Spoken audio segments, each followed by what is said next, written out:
ಮಂಡ್ಯ ಜಿಲ್ಲೆಯಲ್ಲಿ ರೈತರ ಸಮಸ್ಯೆಗಳ ಬಗ್ಗೆ ನಿರ್ಲಕ್ಷ್ಯ ವಹಿಸುತ್ತಿರುವ ಜೆಸ್ಕಾಂ ಅಧಿಕಾರಿಗಳ ವಿರುದ್ಧ ಮೇಲುಕೋಟೆ ಶಾಸಕ ದರ್ಶನ್ ಪುಟ್ಟಣ್ಣಯ್ಯ ಅವರು ಗುಡುಗಿದ್ದಾರೆ.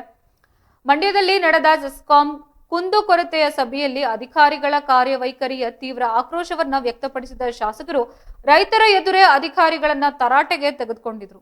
ಸಭೆಯಲ್ಲಿ ಭಾಗವಹಿಸಿದ್ದ ರೈತರು ಜೆಸ್ಕಾಂ ಅಧಿಕಾರಿಗಳಿಗೆ ಕರೆ ಮಾಡಿದ್ರೆ ಫೋನ್ ಸ್ವೀಕರಿಸೋದಿಲ್ಲ, ಸಮಸ್ಯೆಗಳನ್ನ ಹೇಳಿದ್ರೆ ಉದ್ದಟತನದಿಂದ ವರ್ತಿಸ್ತಾರೆ ಎಂದು ಗಂಭೀರವಾಗಿ ದೂರು ನೀಡಿದ್ರು. ಇದನ್ನ ಕೇಳಿ ಕೆರಳಿದ ಶಾಸಕರು ಅಧಿಕಾರಿಗಳನ್ನ ಏರು ಧ್ವನಿಯಲ್ಲಿ ಗದರಿಸಿ ರೈತರು ಕರೆ ಮಾಡಿದಾಗ ಕೂಡಲೇ ಸ್ಪಂದಿಸಬೇಕು, ಮತ್ತೆ ನಿಮ್ಮ ಸಂಬಳ ಬರುತ್ತಿರುವುದು ರೈತರ ಬೆವರಿನಿಂದ, ಮೊದಲು ಅವರ ಕರೆಗಳನ್ನ ಸ್ವೀಕರಿಸಿ ಗೌರವದಿಂದ ವರ್ತಿಸಿ ಎಂದು ತಾಕೀತು ಮಾಡಿದ್ರು. ಪ್ರಸ್ತುತ ಕೃಷಿ ಚಟುವಟಿಕೆಗಳಿಗೆ ವಿದ್ಯುತ್ ಅವಶ್ಯಕತೆ ಹೆಚ್ಚಿರೋದ್ರಿಂದ ಲೋಡ್ ಶೆಡ್ಡಿಂಗ್ ಹೆಸರಲ್ಲಿ ರೈತರಿಗೆ ಯಾವುದೇ ರೀತಿಯ ತೊಂದರೆ ನೀಡಬಾರದು, ನಿರಂತರ ವಿದ್ಯುತ್ ಪೂರೈಕೆಗೆ ಕ್ರಮ ಕೈಗೊಳ್ಳಬೇಕು ಎಂದು ಸೂಚಿಸಿದರು.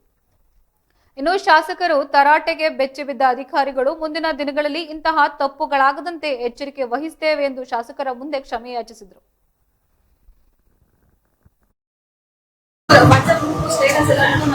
ಮೇಡಮ್ ಯಾರು ಓದಲ್ಲ ಮೇಡಮ್, ವಿಡಿಯೋ ಆದ್ರೆ ಕೇಳಿಸ್ಕೊತಾರೆ.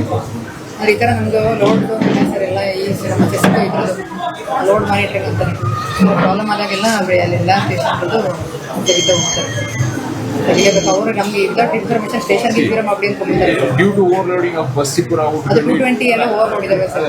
ಇನ್ಫಾರ್ಮ್ ಟಿಗೆ ಹೇಳಿ ಟು ರಿಸ್ಟ್ರಿಕ್ಟ್ 15 ಮೆಗಾವಾಟ್ಸ್ 50 ಮೆಗಾವಾಟ್ ಬಂದ್ರೆ 15 ಕಡಿಮೆ ಮಾಡಿದ್ರೆ ಅರ್ಬನ್ ಎಂಜೆ ಉಳಿಸ್ಕೊತಾರೆ ಸರ್. ಮುಖ್ಯದೆಲ್ಲೂ ಎಷ್ಟು ಅರ್ಬನ್ ಯಾಕೆ ಉಳಿಸ್ಕೊತೀರಿ? ಯಾವ ಹೇಳ್ತಾರೆ ಡಿಸಿಷನ್ ಸರ್ ಏನಾಗುತ್ತೆ ಅಂತಂದ್ರೆ ಅಷ್ಟು ಲೋಡ್ ನಿಮ್ಗೆ ಹೇಳೋದಿಲ್ಲ ಸರ್.